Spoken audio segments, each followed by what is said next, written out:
Hello, it works. We have internet for now. um, yeah, I pre-apologize if we get cut off because I'm dealing with some very dodgy technology over here. Hi, everybody. So nice to be back online with you all. I know it's been a little while. I'm very sorry.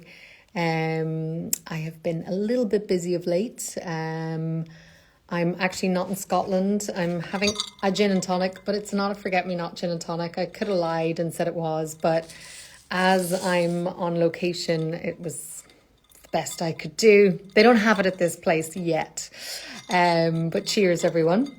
And it's very noisy. And of course, we are here to talk about the Ministry of Utmost Happiness by the wonderful Arundhati Roy. And I didn't quite think it was going to be this intense. And I had read her other book, which is now The God of Small Things. I was like, The God of Other Things? I know that's not right. But I read it so many years ago, and I remember just being so in love with it. But you know, you sort of forget what the plot is. And I just remember being so lost in the world of India and this family. And I was like, oh, this will be a little bit of a breather, because I know we've had quite a lot of heavy books of late. And it wasn't. So I apologize for that. But I did end up loving this book. I think it was definitely tough to get into. And I think also because I've been quite busy, I sort of in the beginning, I was like picking it up and putting it down, picking it up and putting it down over other things. And it was so dense with so much information.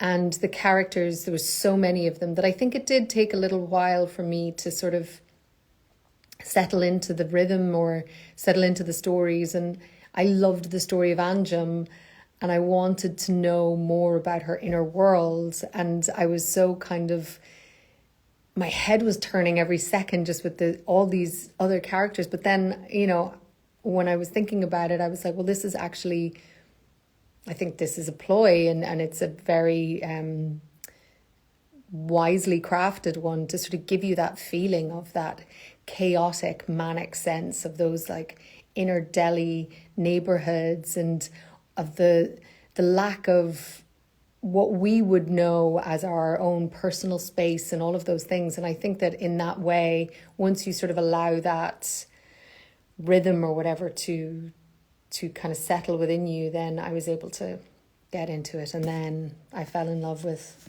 so many of the characters, but also it's an angry novel, I think, and there's a lot of pain in its pages, and I didn't want to do that to us again, because God knows there's enough of that in the world at the moment. So, but I guess it's inescapable, especially, you know, everywhere. I think it's like everywhere you look right now, it feels like that. So I have to admit, there was times when I was like a little just drawn, you know, with everything going on in the world. And then, you know, and I will admit to my ignorance about any details, I suppose, of the Kashmir issue, or the Kashmir civil war. Is that the right terminology? Probably not. I mean, obviously I knew there was a dispute over the land, and I knew there was troubles and uprisings and everything like that, but I wasn't intimately familiar with it. So it was also quite an education to read about that and to sort of understand what's going on in Kashmir. But anyway, I wrote down some of your lovely questions that you left on the Instagram post.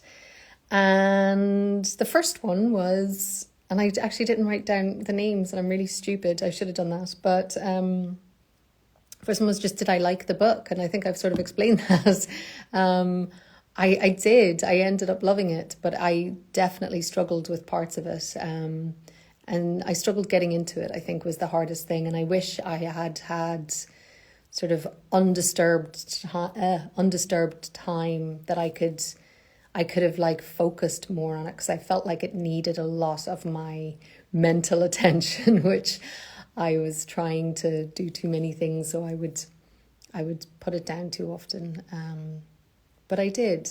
And I actually, I think sometimes when I'm reading a book and I'm struggling a little bit, in the moment it can feel difficult, but I think often then the reward feels so much bigger when you finally sort of get in the rhythm of it and understand the tempo and the language that this author is speaking in. Because I think that's so often what it is. It's, you're entering into their particular world and their language, and there's always a rhythm to it, or there's always a flow that you have to understand before you can, I think, really allow the book to wash over you. So that's my answer to that one. Hi everyone. I'm also like, I should read some of your messages too. Hold on. So Kate Bug asked if my hubby and I were reading the same things. No, he's a very science guy. He likes books about science. Obviously I don't.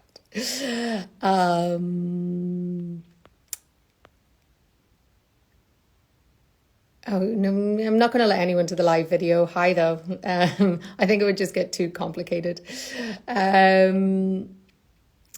So Jessica DeSena, that is actually, I have one of your other questions, so hi, your name has come up twice.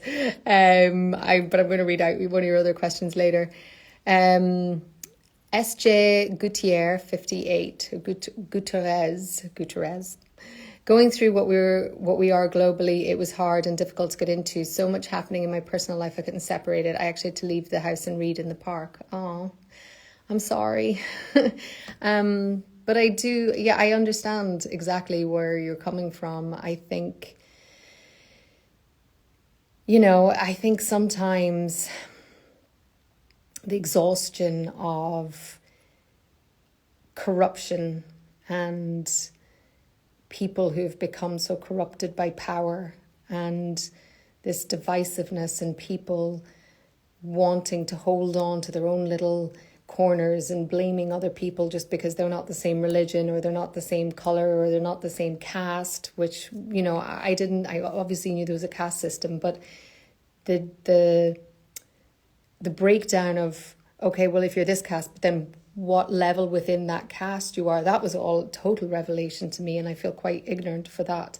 But all of that, I think it sometimes it can be so overwhelming, this negativity and this, the corruption of the world at the moment, and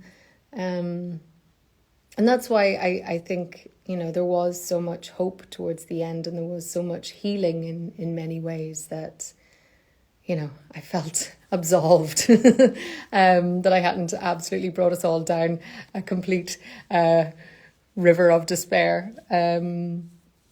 But yeah, it was definitely, going out to the park to read is a good idea. Being surrounded by nature is a great idea. Is Eddie with me? Eddie is not with me. I'm working, so Eddie needs quite a lot of care and attention these days, so she needs to get meds 3 times a day and all that kind of stuff. So while I'm on set, I can't be doing that, and she can't be left in a hotel room unless it's for a day or two. But so no, and I'm missing her. Okay, so let's go to the second question. Was my favorite character? I think either Anjum I loved for her flamboyance and the complications of her, beliefs, and like how she transforms herself, and this desire to be a mother and all of that. But I wanted to know more about Anjum. I think that's also where I sort of struggled in the beginning, is because I felt like I wasn't getting, I'm an actress, so of course I am a glutton for, people's innermost thoughts and how they feel about things. But I think she was almost unreachable, and I wanted more insight into her sort of internal world, which I felt that I got with Tilo. and I'm probably mispronouncing that, but I'm going to go with Tilo. And so, yeah, Tilo's story, I just got me. And that's, I think, once I got into her whole story and with Naga and with Musa, I just, yeah, I mean, I felt so strongly for her and for her predicament and just how she was able to survive all of these things. And, it's, that was, I think, yeah, that's my favorite. I'm going to go with her. Let me see, what else have we got here?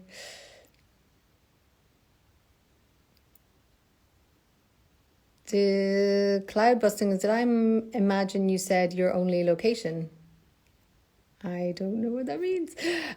Kate Closet, are you missing the Outlander crew? Very much so. But I talk to them, or we keep on our little messages, so they're always close at hand.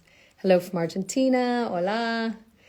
Hi from Ireland, hey. Hi from Cape Cod, in Brazil. Did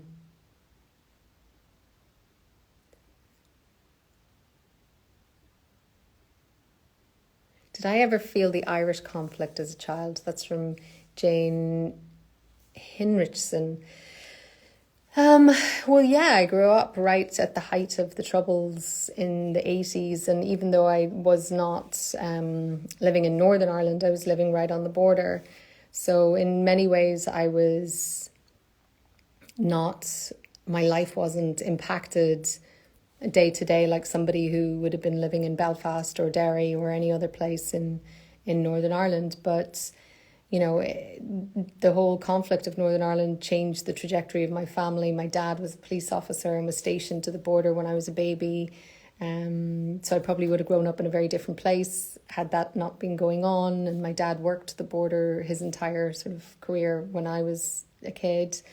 And yeah, we had bomb scares in my town.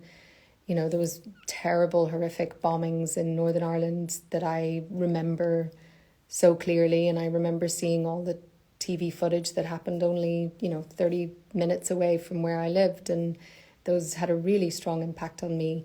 In particular, the Enniskillen bombing, which happened when I was about 8 or 9. And I remember that just so clearly. And I think, anyone who grows up in close proximity to conflict, of course it affects you. So, reading about these battles and these insurrections and suppression and all of these things, it's, obviously I don't understand it in the same way that anyone who grew up in Kashmir or in any of these, the West Bank or Gaza or any places. But, I think even if you have a small sense of it, you can understand how difficult it is and how painful that must be. And I think no one comes out of living in those areas totally unscathed. Okay, so the next question was, have I ever been to India and did I know much about the history of Kashmir? I have been to India. I almost went to India twice. When I was supposed to go to India when I was 20, but I forgot to get the visa, so I ended up spending longer in Nepal, which was amazing. But I was in India, oh my gosh, probably about 14 years ago, maybe. And I was in Goa and where else was I? Hampi. I was there on a job, so I didn't get to travel around as much as I would like. And it's always been a dream of mine to go and travel lots in India because I have such a fascination with that country and with their culture. And, I think I had to check myself when I was reading this book because I definitely think, it's very easy to romanticize a culture or romanticize or exoticize. I don't know if that's a word, but look at a place from afar and sort of pick the bits that you want to, take on, and the idea of like, oh, it's, all of the amazing gods they have, and the yoga and the food and everything. And it's I think in some ways that's a very reductive way to absorb a culture or to look at a culture. And I had to really kind of chastise myself for not reading more and not learning more about many aspects of Indian culture. Like I remember when I went there being so shocked. We stayed in Goa, which is obviously an ex-Portuguese colony.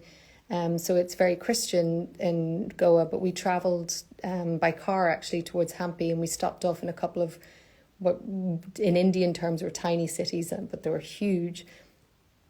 And they were predominantly Muslim, and I was so shocked at that, 16 years ago, because I didn't even realise that the Muslim religion was so prevalent in so many parts of India. And it's I don't know, it's such a lesson in, we have to really examine a country, or just educate ourselves better, or educate myself better. That's basically it. But I really want to go back, and I think there's so many beautiful things about India, and one day I will. So someone asked, do I try to pronounce the names or speak the different languages while I'm reading? Yes, I do, but I always butcher them.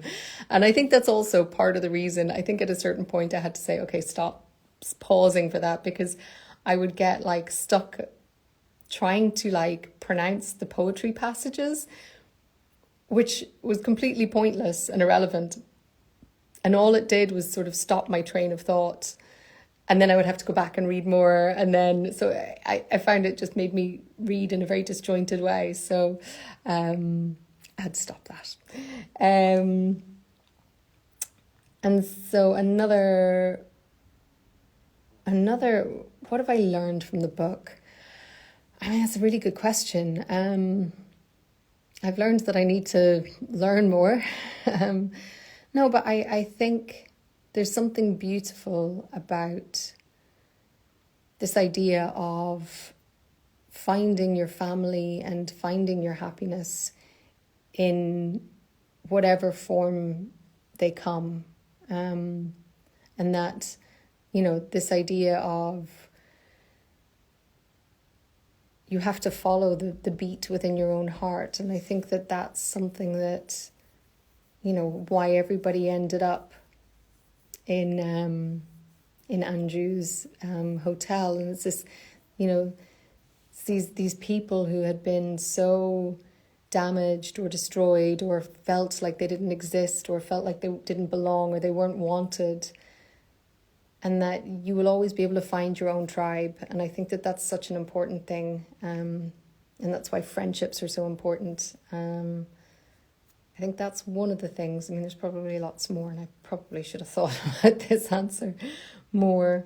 And also, I again, it's just that thing of we all have to do better to hold the people in power to account.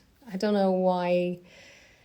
I feel so overwhelmed by it all at the moment, and it's living in the UK and seeing everything that's going on here, and everyone, all the different responses to COVID, and obviously knowing what's going on in the US, and seeing what's happening in Belarus, and in Brazil, and in so many different parts of the world. We are at the mercy of these people who don't value life or women or other people's dignity or property. And it just feels like there's a horrible confluence of greed and corruption, and it's all starting to just rear its really ugly head in a very, very strong, horrible way at the moment. And it feels a little like, oh God, how do we combat all of these things? And maybe it's about, obviously it's about in our own lives and in our own little worlds and in our own little ministries, making sure that we, I don't know, live in positive and life-affirming ways, and hopefully those ripple out. But also I think it has to be somewhat bigger than that. And I don't know. I'm rambling. I'm totally rambling. It's late here, so that's my excuse. What else?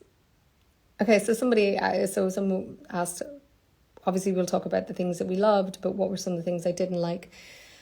I think it was sometimes, I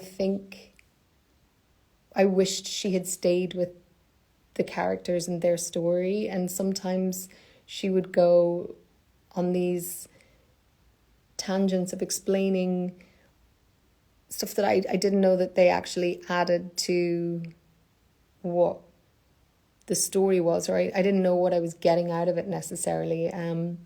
Like I think of some of the, is it the letters? I was like, what's in this letter?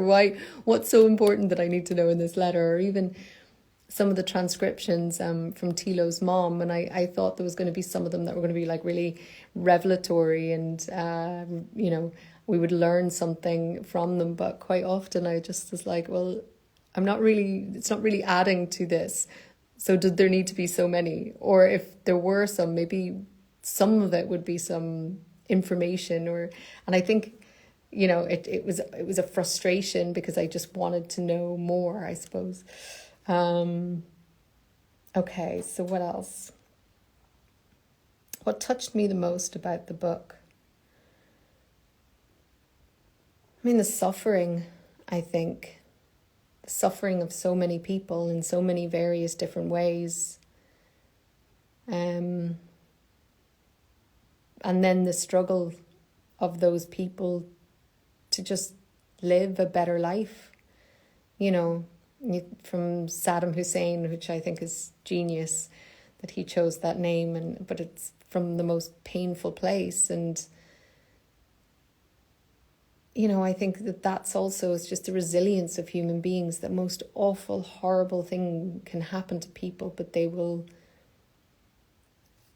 get up the next day and they will carry on and they will try to form some semblance of a life. I mean, if you think of, Anjum she literally went to a graveyard to die. And, I loved that line she had where it was, they're like, you only can be in here when you're dead. And she was like, but I'm dying. And this idea that she went there to give up, or she went there with no hope.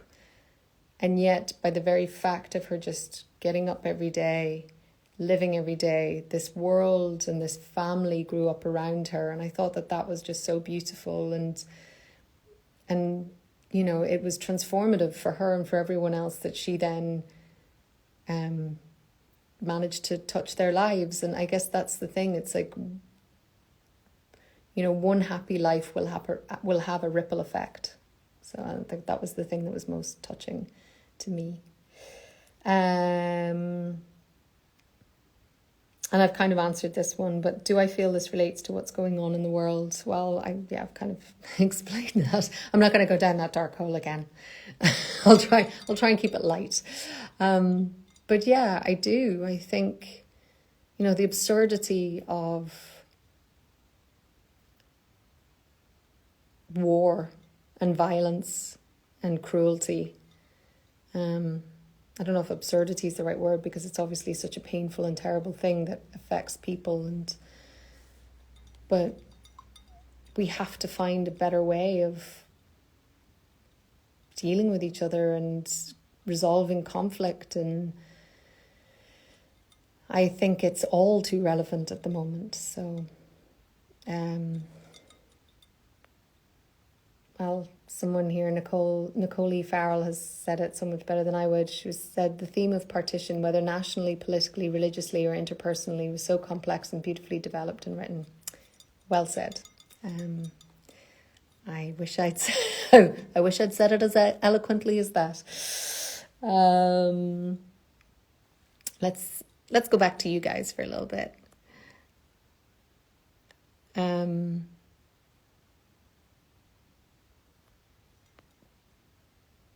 Brazilian government wants to tax books. What do I think of that? I think that is ridiculous because books...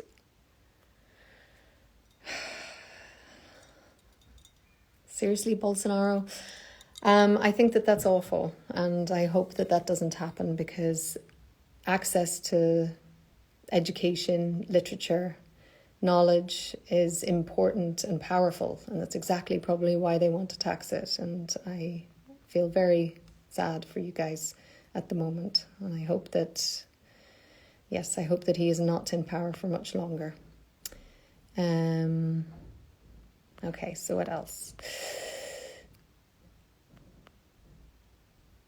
When I read the novel, I felt a deep compassion for some of the heroes. It made me think the whole burden of the world lies on a few ordinary people, but basically we also live in a dark world. Yeah, I'm trying to not believe that. I'm trying to believe that there's a lot of beauty and hope and positivity in this world. But yeah, I know sometimes it does feel like it's a little dark.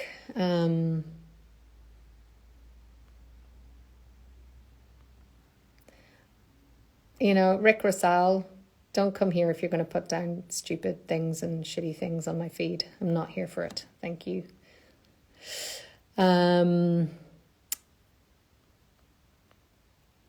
I had to stop reading several times to research the scenario and about the author herself to start understanding what she was criticising, and it was the best thing I did. Agreed. I mean, I was aware of her activism a little, but not to the extent of it. And she's an incredible woman, and I've sort of, in the last couple of days, just been,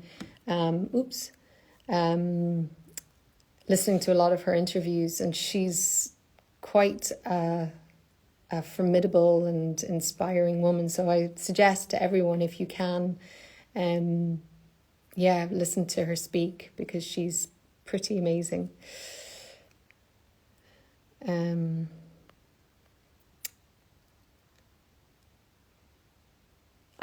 Somebody's like, didn't you almost go back, but you had your Outlander audition? This is very true. In fact, if I had gone to India the second time, I probably wouldn't have gotten Outlander. So everything happens for a reason. The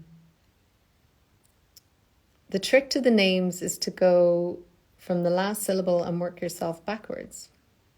Cryptic. Okay,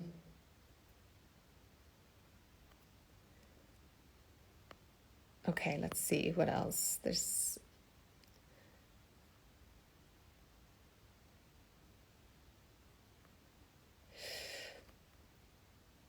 So this was interesting. Coming from a Western worldview, did you find the perceptions of 9/11 and the crisis in Iraq interesting? It really opened my view to more broad than what we were often taught.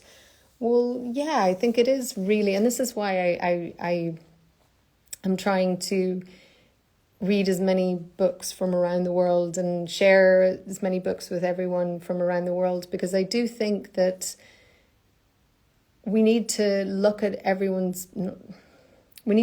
the point of view of other cultures and understand that we live in a world where the Western idea is, idolized, and we all think that our way of life is the best. And, there are many people who can argue for that and against that, and I'm not going to get into that here. But what I do think is it's really important to understand that there is another point of view, and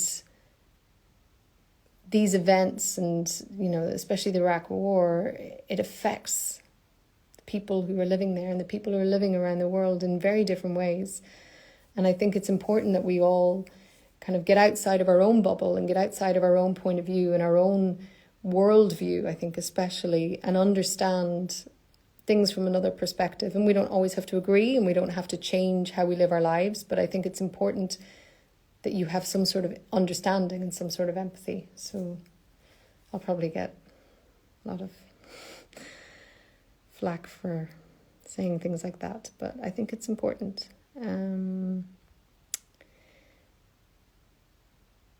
Did you feel like watching Tilo care for her sick mother gave us a more intimate look into what kind of person Tilo became because of their turbulent relationship? Yeah, I found that really fascinating, actually, and I wanted to know more. And imagine being disowned, but yet reclaimed by your mother in the same breath. How that must feel, that you're not worthy of your love, but yet you are. It's, the complexity of that I thought was just fascinating and completely understandable, that she would reject her mother to a certain extent, but then need to go back. And, at the end of the day, I'm sure that your mother is still always your mother, and no matter what kind of fraught relationship you have, there's a need to, I'm sure, understand or get closer to her. And I think that's also what was so frustrating when I was reading the transcriptions, that it was such a beautiful idea as well, that she figured out the one thing that would calm her mother, and that's only something that familial connection would be able to do. But then when there was almost nothing from it, I guess my frustration was probably, a flicker compared to Tilo's frustration. And it was, I thought it was really powerful and a really beautiful sort of device that Arundhati used. Okay, so this was Jessica Desana. I liked this question a lot. I thought it was very good. So I wrote down your name, that's why. But you were talking about this idea of after becoming Anjum, becoming Mummy. And then I thought about how many different names all of the characters assumed, and very few of them had their own original birth name. And you quoted this Nietzsche quote, was "Become who you are." And I thought it was really fascinating, that idea of you're born into this world and you're given something from your parents, or you're given this name, or you're given a title, but that's not sort of the story. The story is what you become yourself and what you create. And I thought that was something that was really beautiful, that theme of all of these characters becoming themselves, and the self that they felt, not the self that they were told they should be. So I loved that, and thank you for that. Set me off thinking quite a lot, which I thought was quite nice. And then the last question, I think, that I'm going to read, and then I'll come back to you guys for a second, was, do I believe love and hope can save someone who has been destroyed? 100%. I have to believe that. Otherwise, yeah, there's, I don't know. Otherwise, we might as well all just lie down and give it up. But yeah, I have to believe that. And I think that that's the thing that, love can heal, I think, everything, I hope. So there you go. That was the answer to that. There was another question, because I thought this was also quite good.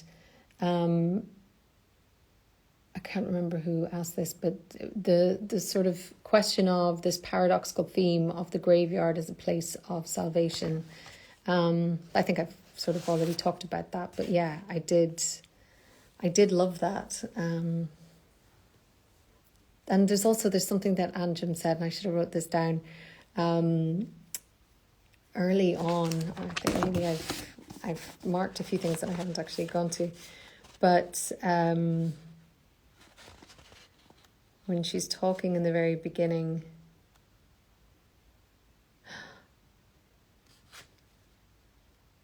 nah, I don't think I marked it, and I'm not going to bore you all with me trying to look for it. But there was something that she did say, which was sort of like maybe when she was told that her name translated was basically Juliet, and she was like, well, maybe I'm all of these things, and why can't I be? And that's kind of, a good lesson to take with us. It's like we don't have to be defined by these sort of very narrow constructs that are given to us by the world, society, all of these things. So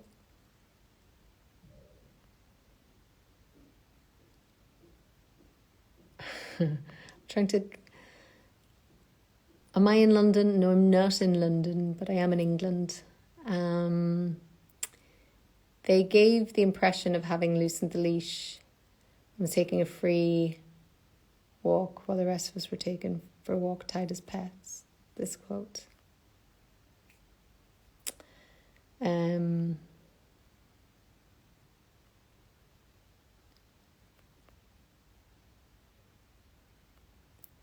Sorry, I'm trying to read these. Sorry, this is terribly, terribly dull for you all as you watch me try to read.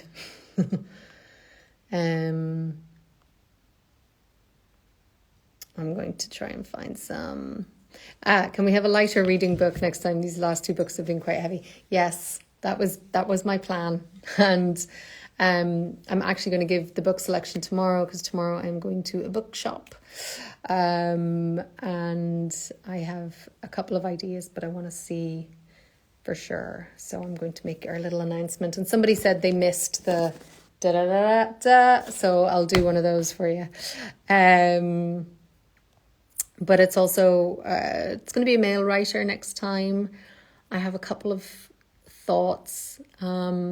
I do have to say, though, my natural inclination is always to the things that are a little darker, I suppose. But I do want to find something that's a little bit happier, lighter, or just not as revealing about how effed up the world is. That, I think.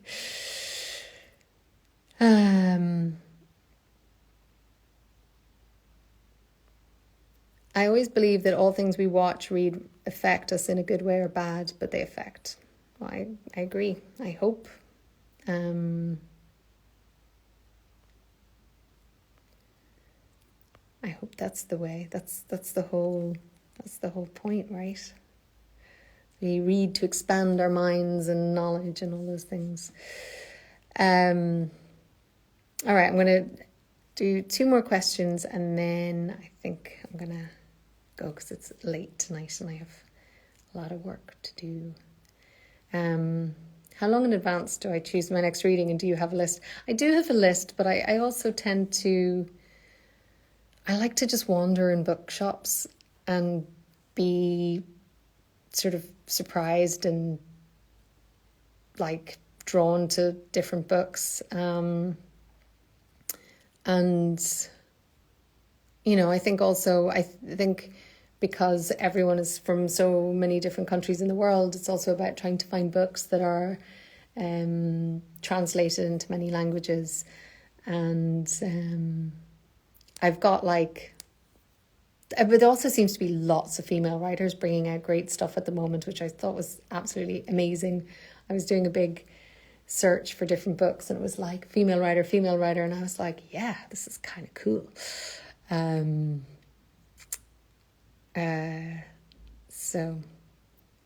But we have to go with a bloke next time.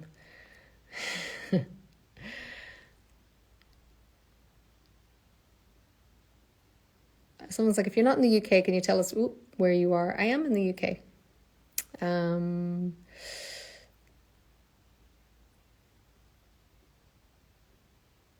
How far would I go for love? To the ends of the earth. I'm trying to... I don't know how... Why do I think that I'm drawn to some of the darkness? I feel similarly as it brings reality to my worldview. Well, I think as a Celt, As an Irish person, I think we have a natural propensity for just darker side of things. I don't know. I like to get into the nitty gritty of human nature, and I like to understand the darker sides of ourselves. I think it's important, that I think this idea, and it's such a prevalent thing at the moment, where people, if they don't like something they're hearing, or if they don't like something about people or about the world, they just want to shut it down. And I can be guilty of that too.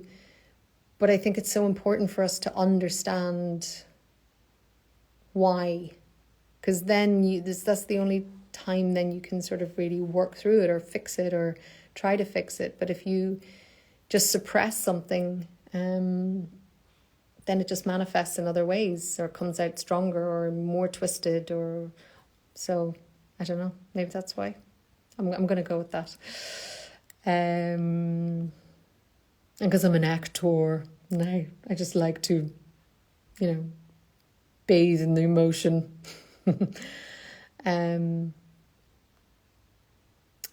All the light we cannot see, Anthony Doerr. Actually, I think that's on a list I have. That's a good reminder.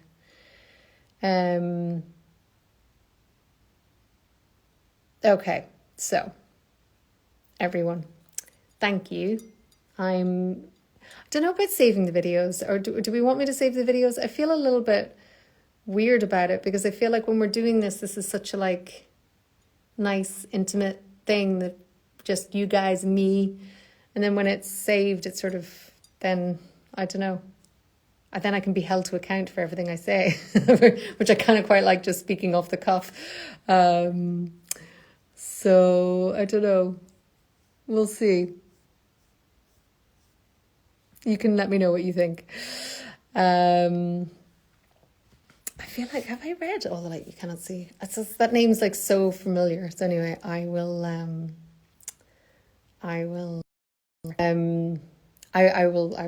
think about it. Okay. Thank you so much, everybody. Have a wonderful, wonderful weekend. Thanks for joining. Cheers. And